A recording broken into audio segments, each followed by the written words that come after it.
What's up, everyone? My name's Chris Marshall with my good friend Frank G. We are the hosts of Build Your Empire podcast. Frank G, tell the people what we do. What's going on, everybody? Chris and I, we discuss established empires while showcasing us building ours. Frank G, I'm ecstatic for today's guest. He's Super an entrepreneur. Ecstatic. He's an entrepreneur. He's a neuroscientist. He's an author. It's remarkable to have him on the show. Hassaan Tohid, thank you so much for coming on. First off, how's your day going? Thank you, Chris. Thank you, Frank. Thank you, everyone, all the listeners. Thank you for having me over. It's a wonderful day here in California. I'm here in California, Northern California, and just enjoying my day. And I'm here to provide some information, whatever I have, and let's see where does this podcast go.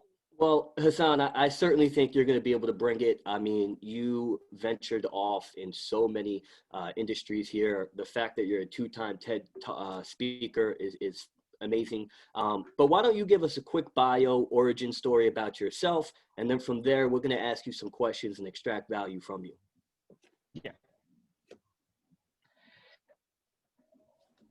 I started just like everyone else. With nothing, with zero. No one knew me. I was, when I graduated as a doctor, that's how I started my career. And I came to the US and nobody knew me because I graduated from another country. I was actually from Pakistan. So when I came here, nobody knew me. And it's very difficult for a person like me who has no contacts here. And I used to give the excuse that the reason of my failure so far is not knowing the right people. And this is the most common excuse we all give, that I don't know the right people, or I don't have a big, rich family background. These are the excuses that we give to ourselves to feel good about ourselves when we haven't done anything in our lives. And at that time, during my time, I was struggling financially as well, of course, that's for sure. And I started, when you are struggling financially and career-wise, nobody knows you, you are all isolated. The only thing you do is you surf internet, watch YouTube, and if you find a book, you read a book. This is exactly what I was doing. Well, Hassaan, it's fascinating how we actually connected. We connected on a Facebook group where podcasts were mentioned. I commented and you reached out. And that in itself is the wonders of networking, which, entrepreneurs, I don't think fully understand. We had an episode that your network contributes to your net worth. Oh, no doubt about it. And guys, finish your shyness. Just meet with people, shake hands. Most people will say hi to you. And like Chris and Frank, we didn't know each other. Few weeks back, we didn't know each other. Now we know each other, and hopefully we will continue to remain in touch with each other, and this will become a long-term friendship. Of course.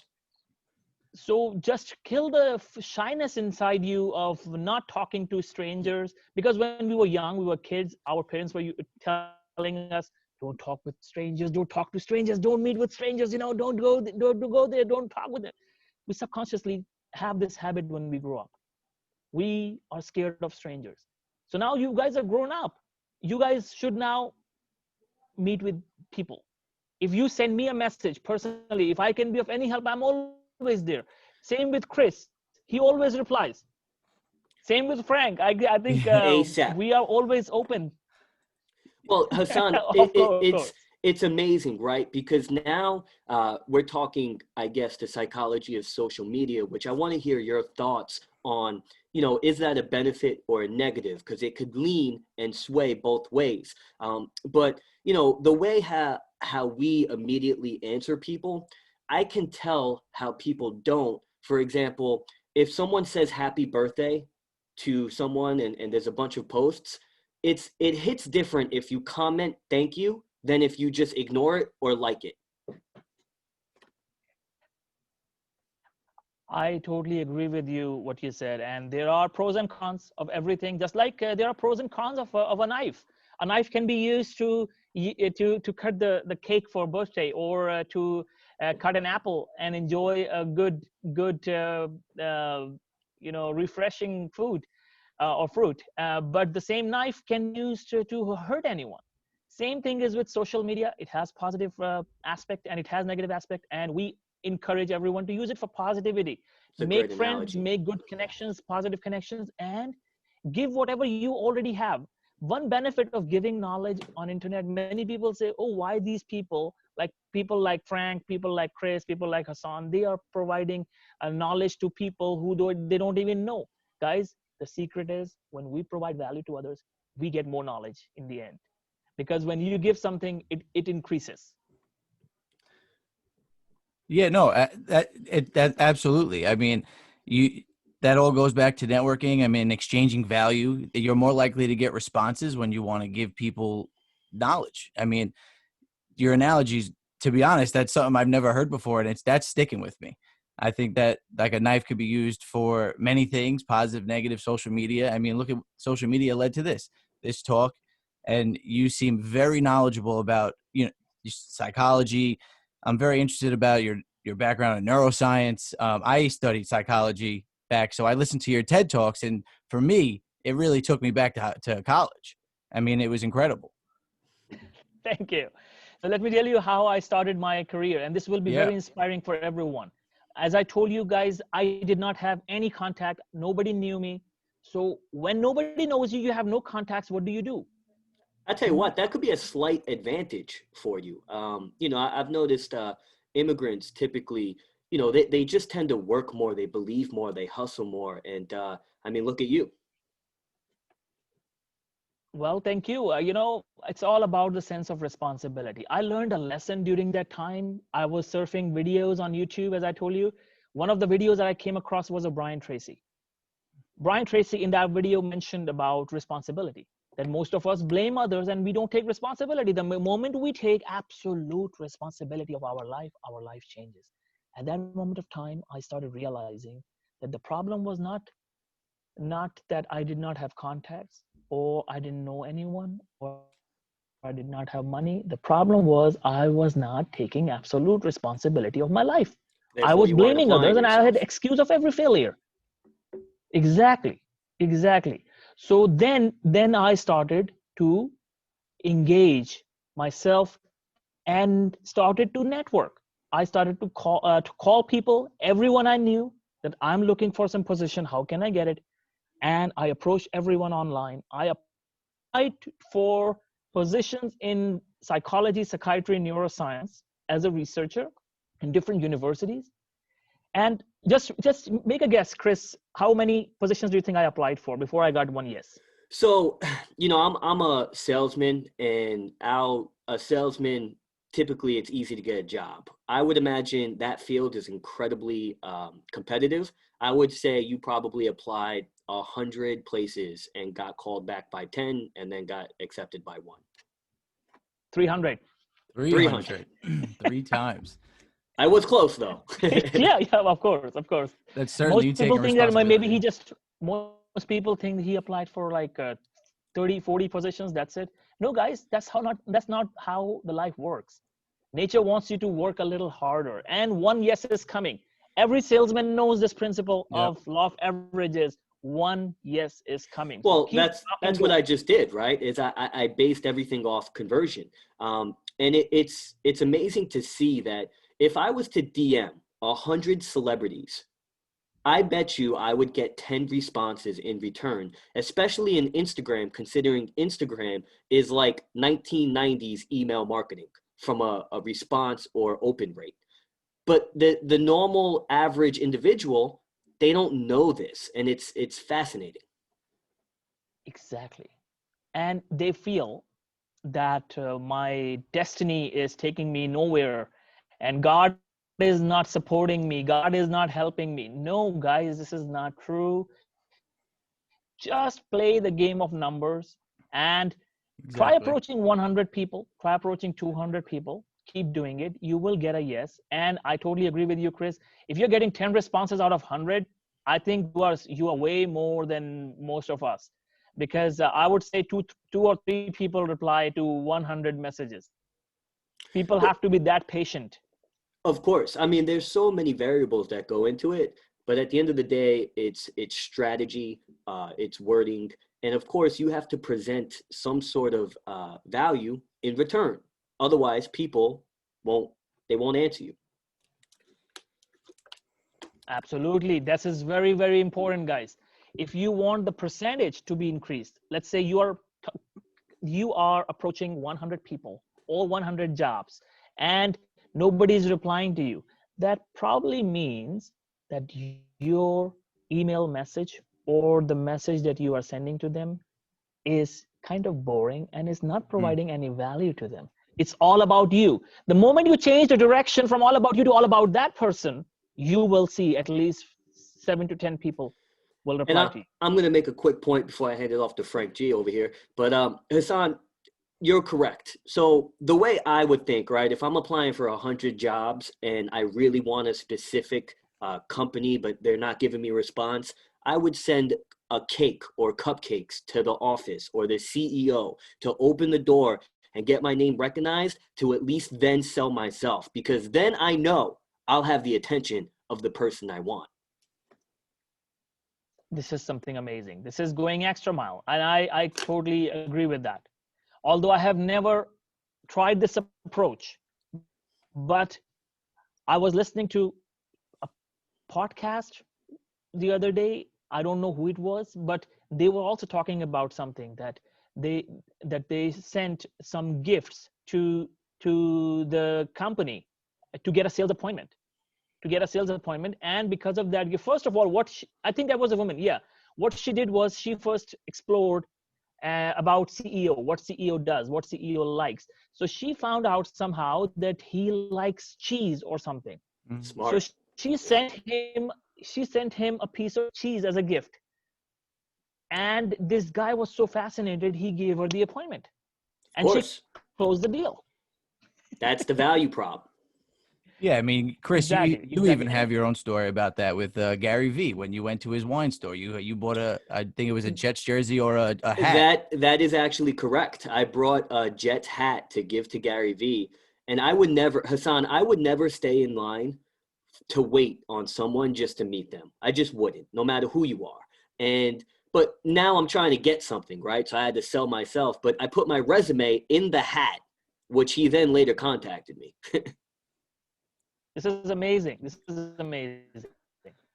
Yeah, and how much time did it take him to reply to you? It took about a month. Obviously, it was a third party, and then I didn't get the job. But either way, I had the opportunity, which the listeners, that's what we're trying to say here. Go ahead, Frank. So that was just one out of your 300, applications. So that's, and I just want to say, going back to responsibility, because I am a manager of a luxury retail store at Ferragamo. So when it comes to like the hiring process, that's one thing that I look for. If the candidate cannot, if you see that they don't take responsibility in all of their actions, because it's up to them to take a prospect to the client the entire way, 100% of the way. If they start blaming, shipping or something else that is out of their hands, a bad team member, then they're never going to reach the top 10%. They're never going to be the head of sales. They're never, because if you do take responsibility, it's on you to get there. So you're just going to keep trying and trying. So I just wanted to piece that in for the audience as well. Now, Hassaan, a couple of questions for you. You run multiple businesses, correct? So what exactly do you do? What do you sell? I know you're in ClickFunnels. I would imagine Frank probably doesn't even know what ClickFunnels is. Are you running funnels and systems and running digital leads and selling? What exactly are your businesses here? Very good question. First of all, not multiple businesses, only one business so far, getting into another one. And that's what I suggest everyone, that once your first business is fully established and it is in that situation that it can run on its own without you, now it's time to get into another business. But before that, if you get into another business, I tell Frank this all the time. you will actually ruin that business. I have Yes. seen people destroying their lives because of jumping from one business to another, and none of the businesses has reached the top. None of them have an ROI, or they're stable. They get excited and they spread themselves too thin. Absolutely. So once let the first business become automatic. It will take time, but it will happen. Trust me, it will happen.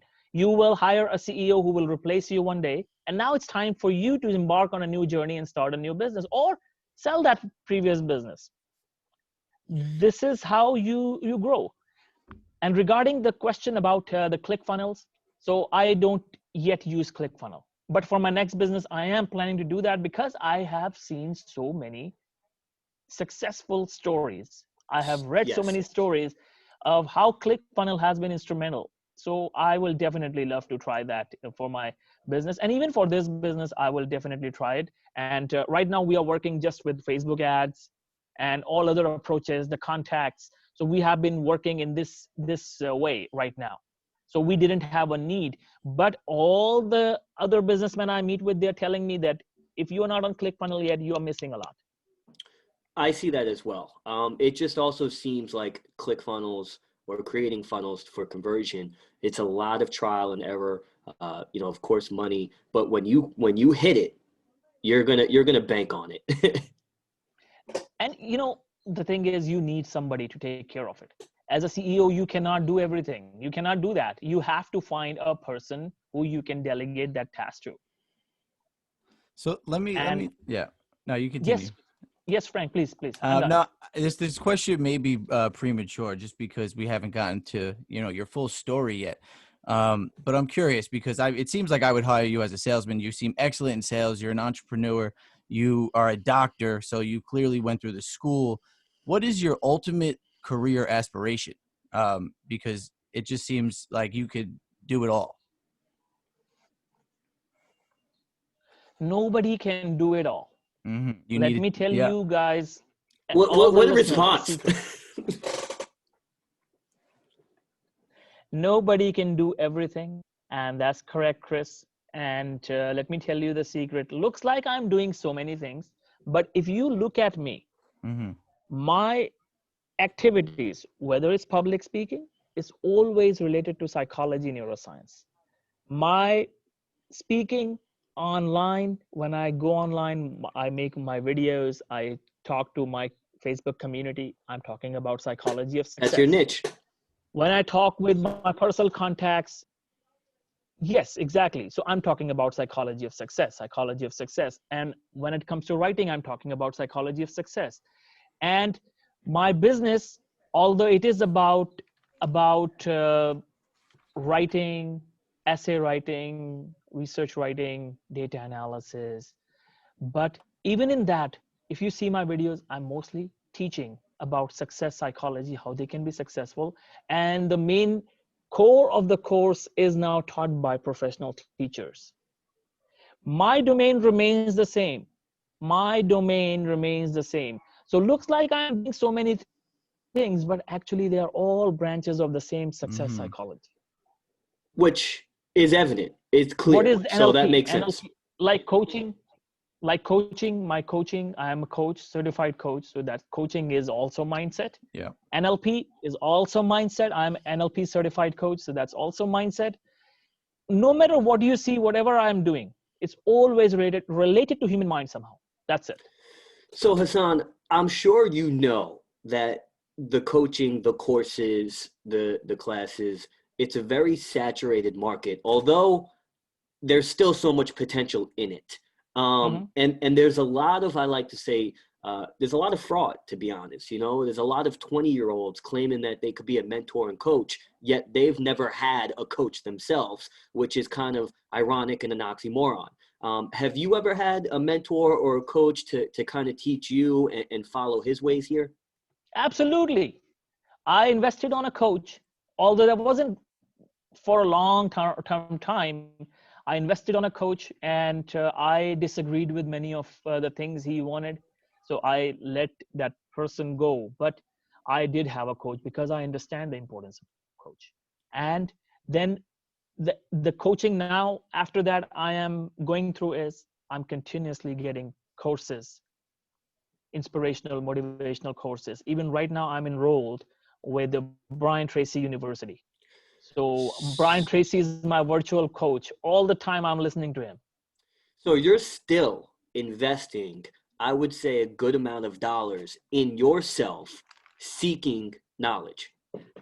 Absolutely. Everyone needs to understand this. If you are not investing at least 10% of your revenue on your learning every month, you will be left behind. That's a great stat right there. Frank, you have something to say? Absolutely. No, to be honest, I wish I had a professor like you. When I went into psychology, I kind of chose it because it was interesting, but it was a way for me to, I guess, get my degree. Ultimately, I went into sales. So some people could say, I went on an interview once, and the interviewee was like, "How have you used your degree?" And I was stumped. But realistically, you're learning about the mind, you're learning about behavior. So it really put me where I am. And just listening to you, it made me want to study psychology again. Not that I'm going back to school. It's just, I think this is why you've been on TED Talks. This is why you're coaching people. It's Also, excellent. Thank you, I would Frank. say psych is sales, right? You need psychology in sales. I think sales is purely based on psychology. So, Frank, I would say you're using exactly what you went to school for. I did get stumped though on that question. I felt like that's probably because you were young. Yeah, this was like 6 years ago. There is no doubt about it, what you both said. I 100% agree with you. And another thing now regarding business, because of my passion for psychology, business is all psychology, is all about mindset. And now what about marketing? Marketing is about customer mindset. And what about sales? It's 100% psychology. In fact, Brian Tracy's course was on success psychology. And the course I took on sales, what's his name? Grant Cardone. Okay. Grant Cardone University. That's a lot of real estate, though, right? It's a lot of real estate he speaks on. His sales, no. His Brian Tracy University. Grant Cardone University. The Cardone University is all about sales and it's general, and it's about sales psychology. And if you go to another direction of Jordan Belfort talks about NLP, neuro-linguistic programming and sales. So if you notice any sales trainer, they are all using different aspects of mindset and behavior and psychology. I mean, I love sales because of what it's teaching me from a psychological standpoint, and how I can leverage that for my future. For example, this podcast and growing my social media audience, it's of course to bring value, but the idea is if I bring enough value that in a decade from now of consistently putting in micro content on the macro scale, I'll be rewarded. Absolutely. In fact, if there is one skill, if anyone asks me, what one skill should I learn that can reward me forever, I would say that's sales. I would agree. We would agree. Now many people argue that no, marketing versus sales.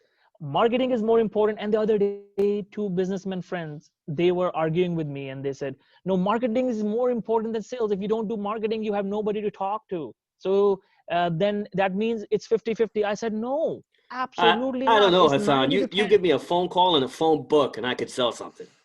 Exactly. That's what I said. You don't even need marketing campaign. If you are a good salesman, you just knock doors and you make money. Not only that, Hassaan, but if you're a good salesman, you're a good salesman. It is extremely hard to be a good marketer. So sales is my strength, but marketing is my passion. And I would say I have failed in the marketing department because it is so hard to put an ad that converts the way you want it to convert. 100% agreed. That's why I mainly emphasize on sales. I keep learning sales. I'm taking all possible sales courses available in the market. I've taken almost all the courses. But marketing, no matter how many marketing courses you take, the situation with marketing is exactly the same because Facebook is so saturated. Everyone wants Facebook or YouTube advertisements. It's so saturated, so that's why sales Yeah, is but is Hassaan, is a it is lifesaver. still so cheap. For people like us who are trying to scale or just build brand, if you're going to spend money anywhere, are you going to really put an ad on a newspaper or Facebook? Um, I would go with Facebook, of course. Yes, It's so economical. makes sense. Absolutely. And many people ask this question that how can I start? This is very important, guys. You start. Guys, You just start. Yeah. remember, yeah, how do we start as a businessman? If we haven't done anything, we have been listening to so many podcasts and we haven't taken an action. How do we start? What's the first step? Remember Parkinson's law. Before you do anything, you have to do something. Before you Absolutely. do anything, you have to do something. So first sit down, plan on paper. And also, Hassaan, I'll just make a point and then you can ask your question. Hassaan, it's funny, right? Because I tried to tell Frank and what we do with the podcast and again, social, especially in today's era, you're building a digital portfolio, a digital resume. So when you network, you have, value behind your actual comment or DM. So when you reached out to me and then we began speaking, you asked for our archives and our shows. Did you do research on us to kind of decipher, is it worth spending my time talking to these guys? Absolutely. Why do you think I'm sitting here and talking to you? Because I Of knew course. you guys just reminded me of myself. I said, these are the guys. They are that passionate like I am. They are equally crazy about success as I am. Yes. Frank, it's funny. Hassaan goes, I hope you don't give me an invoice at the end. I'm like, no, No, not no. at all. This is certainly an exchange of value, and you are certainly bringing that value to our We're listeners. humble and grateful for you to be here. Thank you. And when it comes to value, let me tell all the Mm. salespeople who are listening to us, guys, I have noticed this. This has worked really well for me. And I teach and train people on this technique. I'm telling you this absolutely free of cost. Apply this and you will remember me in your prayers later. When you're talking to a prospect, especially when you are on the phone, how do you do the presentation? You have no visual capability to show something to the client. Please ask the client to bring a pen and a piece of paper to take notes what I'm talking about. And make sure the client writes. You ask them, did you write it down? Yes, very. After every couple of minutes, you say, did you write it down? This is about your presentation. You're getting the When yes you are train. doing exactly, when you are doing presentation, now not only the yes sequence, what I'm doing is I'm involving all the maximum senses of the client that you can involve. In order to take a decision, they have to involve their maximum senses. So when they have a pen in their hand, the sense of touch is involved. When they are listening to you on the phone, they have the sense of hearing involved. Now, when they are writing your presentation down, now your work is resolved that they are writing the presentation for you. So they are looking at it. They are looking at it now. So the sense of vision is involved. Now, two other senses, the touch and the taste Smell. and the olfactory smell cannot be involved in this. We know Yes. this, but Mhm. try to involve as many senses as possible. The moment you involve maximum senses, the chances of your sales closing will be humongous. Great advice. Yeah, that goes back to also remembering events in your life that I've also taken into account. You know, Nostalgia. when you're away or you're in the moment, feel like a blade of grass. Can you smell something in the air? What do you see? When you get all your senses involved, you certainly remember what that moment is. Well, Frank, I'm sure you use these tactics selling shoes without you even realizing. You're making them sure they smell, they see, they touch. It's when you bring a fresh pair of shoes out, it's funny. The clients seem to smell the leather. They love that fresh I want leather to smell that smell. too. Absolutely. So yeah, the client teaches you what's important to them. So then you use it as well as you go. And also you believe in what you're doing. I mean, you know, you have to have that that drive, which you certainly do, Hassaan, and then that product or that knowledge. So Hassaan, if you look up in Zoom, we have about six minutes left on the meeting. So we have about 5 minutes left to continue and enjoy this conversation. I have a personal question I have to ask you. 2020, it was my goals to, right next to me, I'm actually looking at my board. It was to have a couple of press releases and of course, 3 keynotes or panels. Now, considering you've given 2 TED Talks, how did you get and elevate to be in that position? That's a very good question. This is very important for everyone to hear. Well, this is what I want to do. So eventually, people right? Who so are looking I'm for curious. speakers, people who are looking for speakers for TED Talks, they want an expert in the field to be on the stage. How do you establish yourself as an expert? Write and publish. Publish research articles, publish books. If you cannot do any of those, write blogs in your specialty. Like, for example, if Chris, for example, a person like you, if you want to deliver a TED Talk on sales, just set a target of writing 100 blogs in next 100 days, 1 blog a day, and you will automatically be looked at as an expert in the eyes of people. And now you approach TED Talk, and they will not ignore you. Like what's his name? Steve Martin. I completely understand where you're going with that. It's similar, it goes back to that digital portfolio and messaging, semi-famous people and having, a resume to back you up. Very similar to the podcast. Yeah, which is why those press releases are extremely important. But now the thing is that TED Talks is very competitive. Of course. So how do you get into it? You just need to remember this. When I did that, I told my wife 6 months before my first TED Talk that I will be on a TED stage. I will be on a TEDx stage, and I can see the TED sign behind me when I close my eyes. Spoken she said, to "Are existence. You serious? Isn't it too early?" So she said, "Isn't it too early?" I said, "No, I think I'm getting the vision, so I'll do it." And exactly 6 months I was on the stage. So the first thing is start visualizing.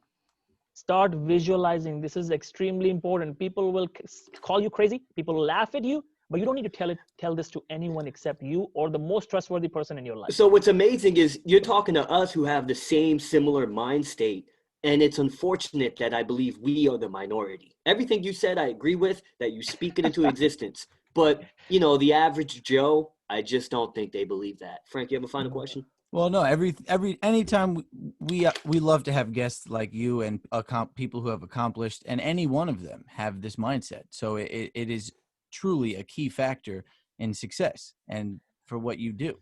Many of the people who are listening to us today would be saying, "Oh, he's just, is BSing.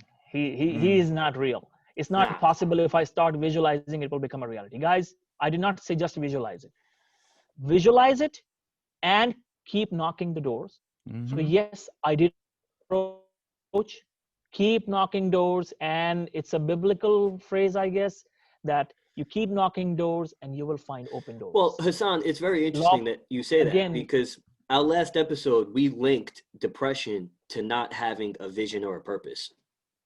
Absolutely. You have a vision, you knock the door, but at the same time, are you already perceived as an expert in the field? It comes with writing blogs, research articles, news articles, or books.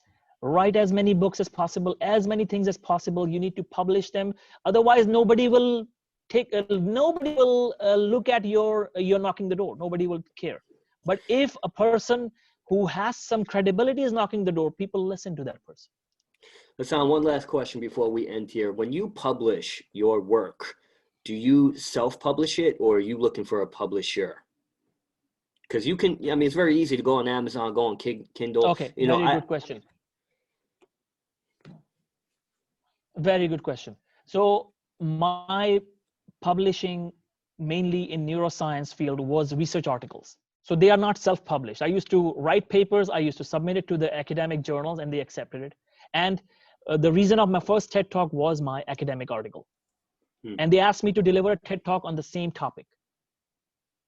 When they looked at my research articles, they were impressed by one of these articles, and they asked me to deliver a talk on that. And my second TED talk came because of first TED talk. Mm-hmm. I got approached by somebody, and he said, you are a TED speaker. Can you come and talk at our TED talks as well?